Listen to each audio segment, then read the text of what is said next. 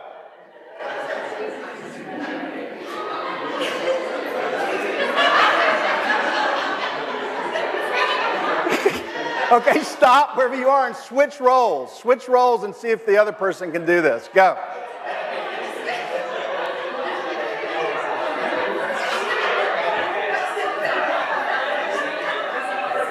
Okay, stop wherever you are. Stop. How was that? Did everybody fail at that? Yeah, that's hard to do, isn't it? So I've done this with a groups of engineers, of course, and contractors. And even if you can hold that face, weren't your mirror neurons crying out in some way to respond, right? Because it is hardwired in us. Now, there's about 5% of the population who don't experience any emotions during this exercise. There's a clinical word for those people. They're called bastards. No, they're not really called bastards. But this is really true. People with autism, they're studying mirror neurons because their mirror neurons don't light up the way ours do. So they can't experience emotion the way we do. They can't discern emotions. They can't discern an angry face from a puzzled face from a sad face. They don't get social cues. They don't understand those nuances, okay? So the mirror neurons, that's what they're studying. So that's cool enough. I mean, that's enough to just think about the rest of the day and how are you affecting other people and how are you affecting their physiology. But it goes beyond even that. Check this video out.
So, did anything surprise you in that video?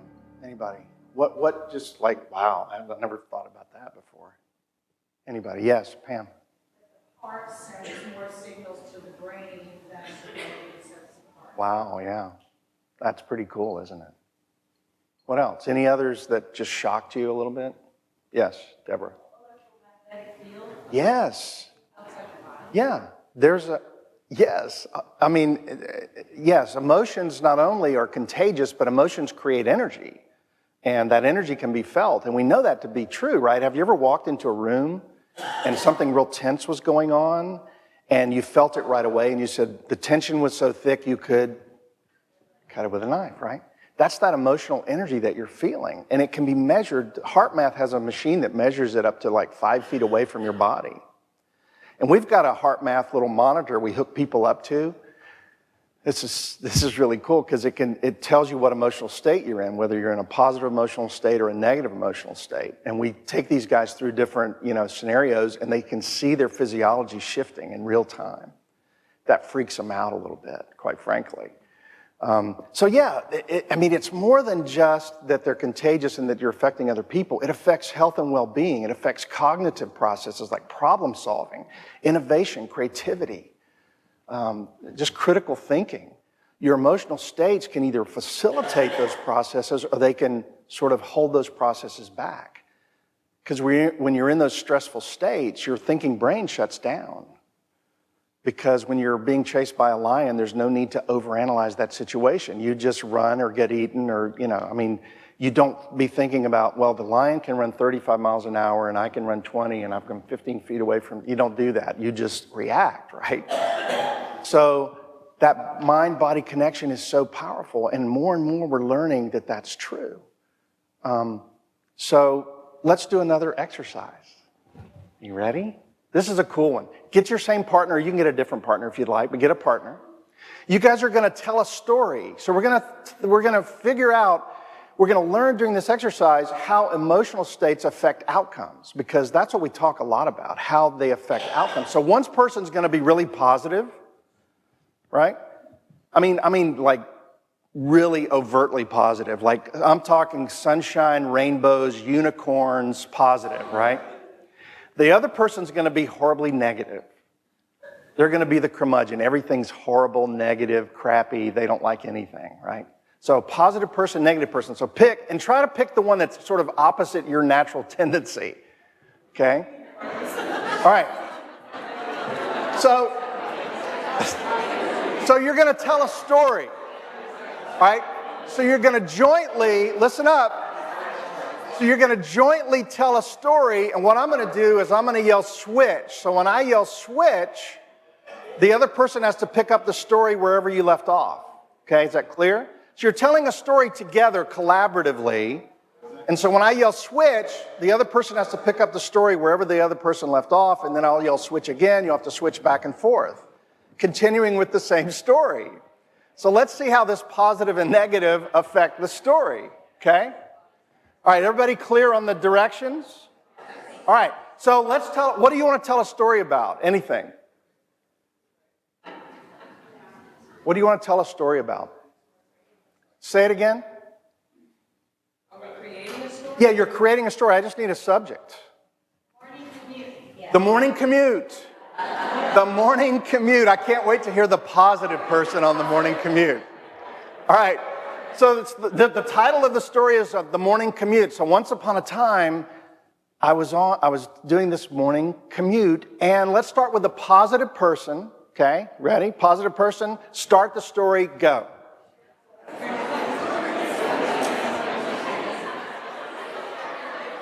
Switch.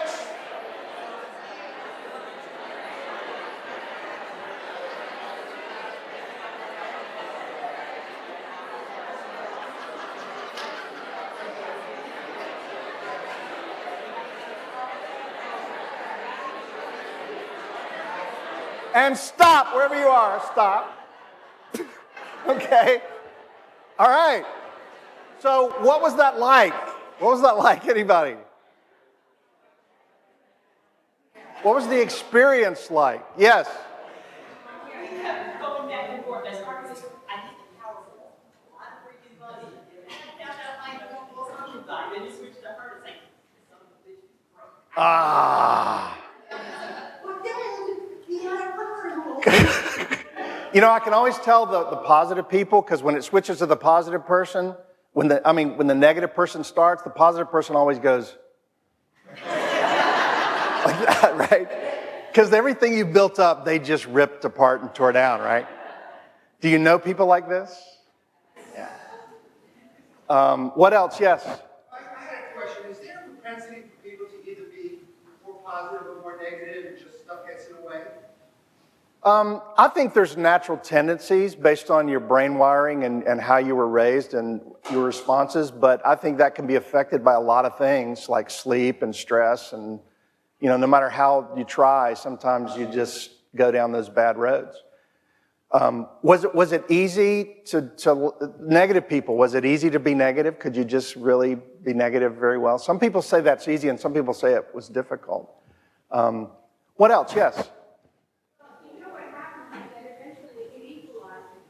Ah.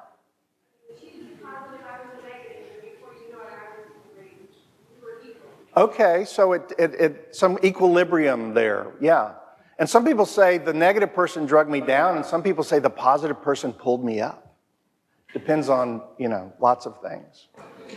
So emotions not only create energy, they affect outcomes. So think about that in the context of BD, marketing, presentations.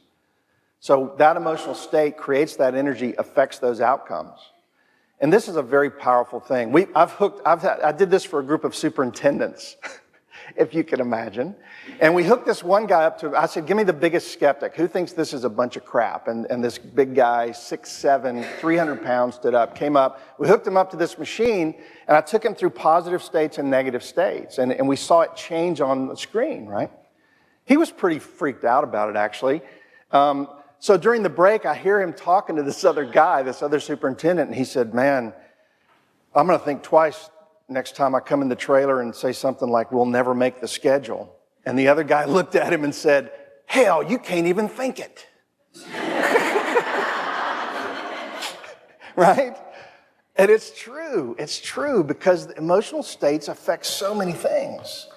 And we pick those things up, whether we're conscious of them or not, we pick them up. So whenever you're guys that you're trying to convince that this stuff is important, tell them this is not just mumbo jumbo. This is based in neuroscience and physics. This is about energy, and this is about how your brain is working, how it's wired, and how emotions come into play in every aspect of your conscious thought and subconscious as well, but even conscious thought like problem solving is affected by emotional states. Wow. So tell them it's neuroscience. So again, just what it is, I have my own definition. It's managing your emotions, managing the emotions of others for the best outcome. And that's internal stuff for you, for your own well-being, and managing your emotions for all kinds of things for you.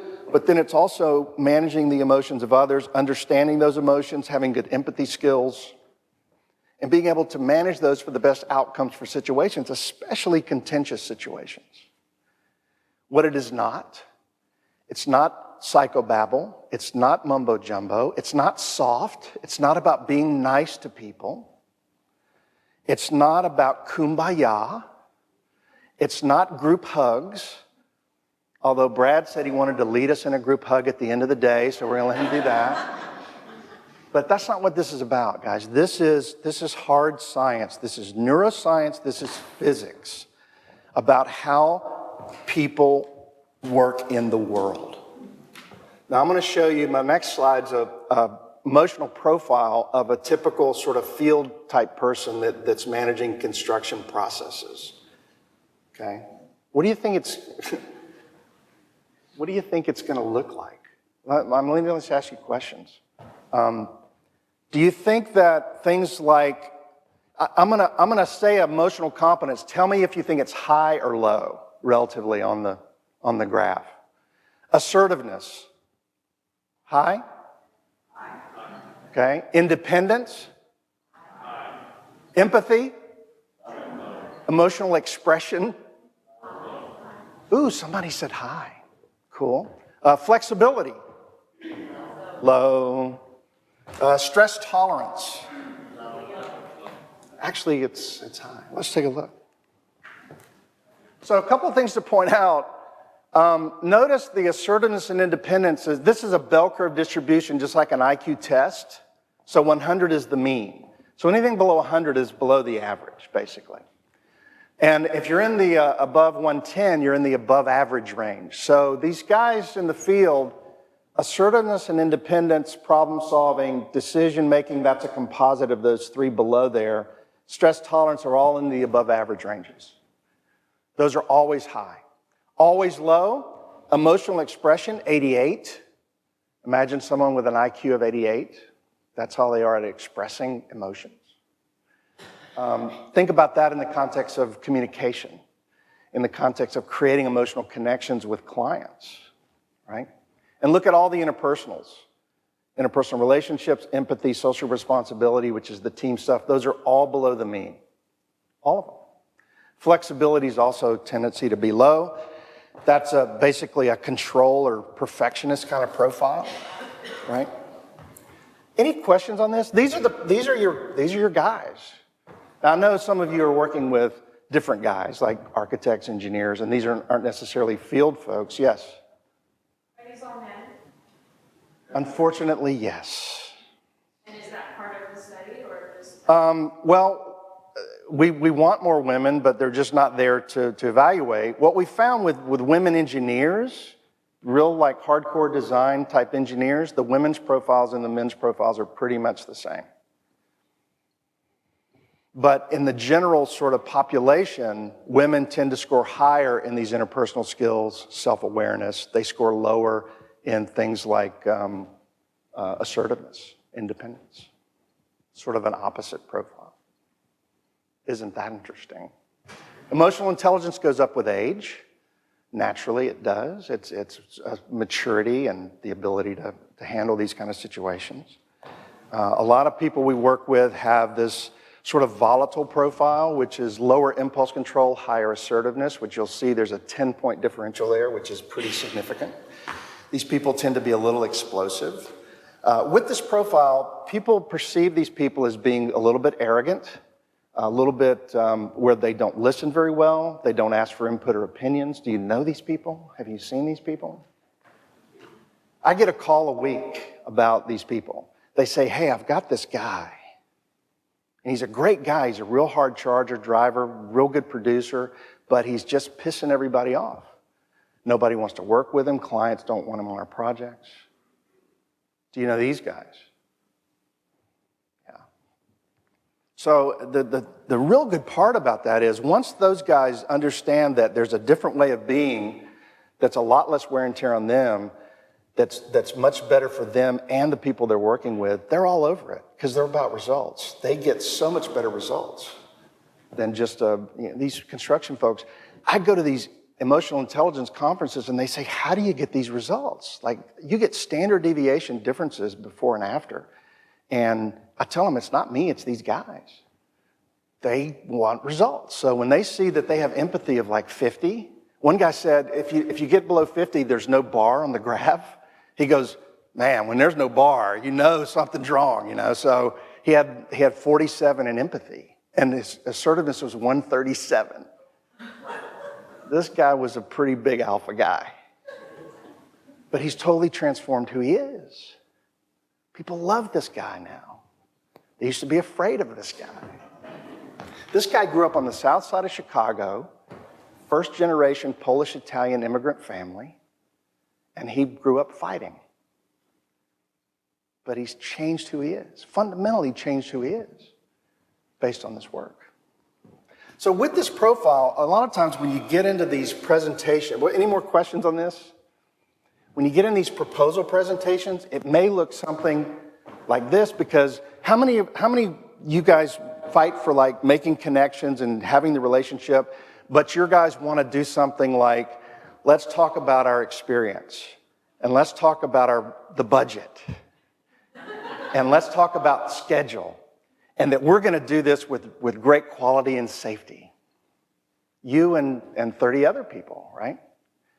And it used to be your experience and those kind of technical abilities would get you the project, but that's just no longer true. You guys know that, right? Because there's probably 10 people, a dozen people that can do what you do. So what's the differentiator, right? So, and we always lament, and especially these technical guys, they always say, well, the client just chooses on price. Have you heard that before? They just want the low price. But my question is, why is that? Why do they want the low price? Because there's no other criterion to choose from. They figure you're going to be the same pain in the butt service provider as any other, so I might as well pick the low price, right? But what if they loved you? What if they adored you? What if they couldn't imagine their lives without you? How would that be? That would be another criterion, wouldn't it? So then maybe out of those 12, there's 3 that they love. So you've narrowed your competition field. So we're going to talk about how people actually do make buying decisions based in neuroscience, not in theory. But check out this, because this is probably more accurate to what you see for proposal presentations.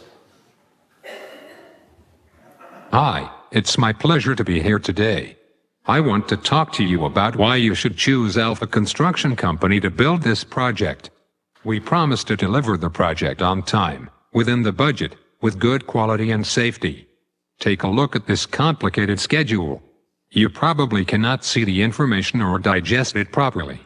Also, take a look at this complicated budget. Again, you probably won't understand it at all. But our theory is that we should cram as much information into this 1-hour presentation as humanly possible. The more information, the better. We really don't need to establish any rapport with you or make any connection with you because you will likely just choose the low bidder anyway. And keep in mind that we have reduced our general conditions and overhead and profit so much that if anything goes wrong, we will be fighting you for every single penny. Thanks for the opportunity. We look forward to working with you. Right. How about that? So the books I'm going to talk, that I'm talking about, the information is from, is a guy named Kahneman, Kahneman. Kahneman is a Nobel Prize winning economist. And he did studies on how people buy stuff. That's what he won his Nobel Prize for. And the other guy is a guy named Neil Martin, N-E-A-L-E Martin. He's a PhD marketer, PhD in marketing. I didn't know there was such a thing. From Georgia Tech, of all places. And he wrote a book called Habit, the 95% that marketers ignore. And so these guys are both studying how do people make buying decisions. So they have this, they call them different parts of your brain, and Kahneman calls them System 1 and System 2. Well, System 1 is your sort of gut level reaction, emotional reaction. It's the adaptive unconscious where you can make pretty good decisions with very little information, right? So you have an immediate emotional response to some of these pictures. That's the System 1. When you see a little baby laughing, like the little baby in the video, that's a System 1 response. Okay? Then he says System 2 is a little more complicated, and System 2 is this part of your brain. So try to do that in your head. That's when you're accessing System 2. It's a lot harder, isn't it? And our brains are really lazy. The neuroscientists have found our brains are really lazy, so we don't like to do these kinds of things because it's just too hard. It takes too much energy and too much effort. So it's much easier for us to make these sort of gut level, if you will, emotional kind of decisions. And that's how people buy stuff. That's how they make decisions. So let's test this just individually. Let's just look at something that you probably buy every once in a while. Mayonnaise. What kind of mayonnaise do you buy? Everybody, if you have your brand of mayonnaise, or how many Miracle Whip people are out there? Raise your hand. Miracle Whip, anybody? Because and the mayonnaise people are going, ew, gross. That stuff tastes like crap, right? So think about the mayonnaise you buy. What is the brand? I want you to just shout the brand out on a count of 3. Ready? 1, 2, 3. See, I got Hellman's and Kraft, and you got Blue Plate and Duke's, which is a southern kind of mayonnaise. But everybody had their brand, right? And you probably, when you go buy that brand, do you look at the price? And do you look at the price of all the other mayonnaise jars? No, you just put that in your cart, right? Why do you do that? Because that mayonnaise purchasing decision is based on emotion and memory. You probably grew up with that brand. You probably remember a great tomato sandwich with that brand, right? Slathered on a piece of bread, right? So you have this emotional connection to that product, that mayonnaise. So if you saw this mayonnaise right next to your brand and it was 50 cents cheaper, would you buy it? No. And for those of you who aren't mayonnaise people, substitute peanut butter. It's the same deal. Are you a Skippy or a Jif or a natural crunchy? You buy the same thing every time. You don't even look at the brand.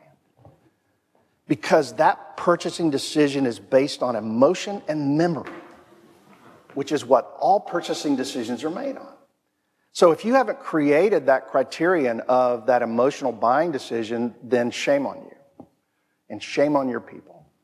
Because we're talking about maximizing our value here, right? So it's about maximizing your value. And we're going to do an exercise that takes us in that direction a little bit more. So who else has tapped into this emotional part of decision-making and purchasing? Well, here's one company that's pretty brilliant at it. Is Disney the cheapest place to go? Are you kidding me? I ordered a hamburger. It was $17 for a hamburger. And that place is packed. There's a lot more cheaper places to go, so why don't people take their kids to Disney? Emotion and memory, right? Because they probably went as a kid. And they created all these wonderful memories of princesses and, Mickey Mouse and great rides and great fun and all this like fantasy world, right? So Disney is brilliant at exploiting this. Brilliant.